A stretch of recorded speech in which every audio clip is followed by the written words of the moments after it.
this is how I predict the future using Lenormand when I want to know simply something will happen or not. So if I have a yes or no question, this is how I interpret it, because we all know that tarot is not good for yes or no questions. So I always use Lenormand. I have two methods, but I found that one, it's easier and it gives me really good, accurate answers. And I predicted a lot of stuff using this method. Simple yes or no. So I'm going to show you. It's very, very, very, very simple.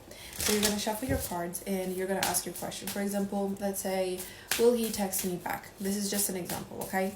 So that's your question. You see, it's a yes or no. Will he text me back? Yes or no. You're going to shuffle your cards. Once you feel like they're ready to speak, you're going to turn the cards, and you turn 3 cards, okay? Now, these 3 cards will give you the answer. Basically, the last card, it's the one that it's going to give you the yes or no.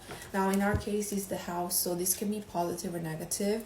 It's not like straightforward yes, but based on the other 2 cards, this is a big yes, okay, because we're talking about love. So this method requires interpretation, okay? So I'm going to show you another example. Let's say, will I get the promotion? By the way, this method gives you a yes or no, but also like a little context. Okay, will I get the promotion? Okay, in this case, I would say that it's more of a no, because we have the birds, it can be kind of neutral, but we have arguments and we have burden and endings, so it just feels like negative energy. So this negative makes this a no, okay? Let me give you another example. You can ask questions even with timing. For example, will I get engaged within the next 7 days?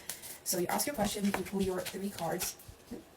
This is a no. Why? First of all, this one, coffin, it's more of a no. But then you look at the other 2 cards. Confusion, worries. This feels a little bit like, can you trust this person? Can you trust these thoughts?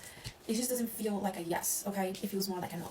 And this is our interpretation. Of course, these were just examples, but when you do your reading, the cards will make more sense to your specific situation. And if I need more context, of course, I will pull more cards. Or if I need, I will pull some tarot. And it just will add more information. It depends, on the answer and what you get. And, all of that.